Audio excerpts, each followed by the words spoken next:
Welcome! In this walkthrough, I'll show you how to review and approve a pull request on GitHub from start to finish. First, let's head over to the repository where the pull request is waiting for your review. You'll find the Pull Request tab near the top of the page. Go ahead and click on that. Here's where all the open pull requests live. Choose the one you'd like to review from this list.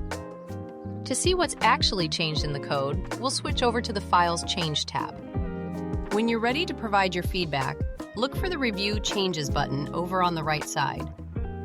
You've got a few options here.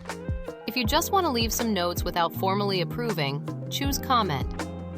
To approve the pull request, select the Approve option. You can also include a message if you'd like.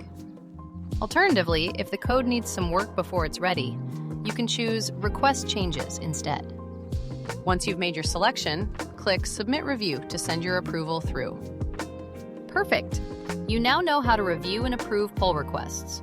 Feel free to run through this again anytime you need a refresher.